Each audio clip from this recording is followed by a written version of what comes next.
नोकरीचं आमिष दाखवून तरुणांना लुटणाऱ्या टोळीविरोधात सभागृहात काँग्रेस आमदार सत्यजित तांबे यांनी लक्षवेधी मांडली। पुण्यात खोट्या नोकऱ्यांचा आमिष दाखवून बेरोजगार तरुणांची कोट्यवधी रुपयांची फसवणूक करणाऱ्या टोळीचा पर्दाफाश झाला। टोळीनं पीएमसीचं लेटरहेड, बनावट शिक्के, नियुक्तीपत्र, बदली आदेश, पगार पावत्या, सेवा पुस्तकं, आधार पॅन कार्डही बनवले। त्यांना एका उमेदवाराकडून 45 लाख रुपये उकळले। या प्रकरणी 30 जानेवारीला 3 सूत्रधारांविरोधात तक्रार देऊनही कारवाई झाली नसल्याचा आरोप तांबे यांनी केला। यावर गृहराज्यमंत्री योगेश कदम यांनी स्पष्टीकरण दिलं।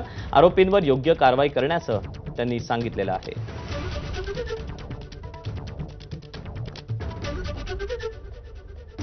पुण्यात अशी एक टोळी उघडकीस आलेली आहे की जी या फ्रेशर उमेदवारांना पकडते, त्यांना सांगते की तुम्हाला आम्ही कंपनीचा एक्सपिरियन्स सगळा आणून देऊ, त्या कंपनीचा एक्सपिरियन्स सर्टिफिकेट, त्या कंपनीचं पगाराचं पत्रक म्हणजे सॅलरी स्लिप, त्याचं पीएफ, त्याचं इन्कम टॅक्स रिटर्न, फॉर्म 16 सगळं बनावट बनवून दिलं जातं। याच्यासाठी देखील गृह विभागाने काहीतरी प्रतिबंध केला पाहिजे। त्यासाठी काही स्वतंत्र यंत्रणा मंत्री महोदय विचाराधीन आहे का? असल्यास कोणत्या पद्धतीची यंत्रणा आपण त्यासाठी उभी करू शकतो?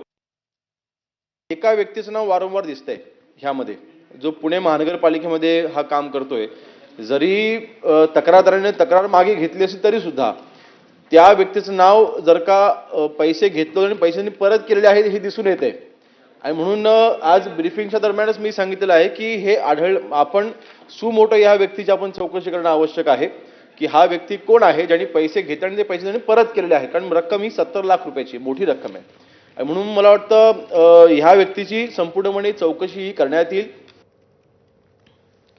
आणि या बातम्यांसोबतच बुलेटिनमध्ये वेळ झाली आहे छोट्याशा ब्रेकची। अपडेट घेऊन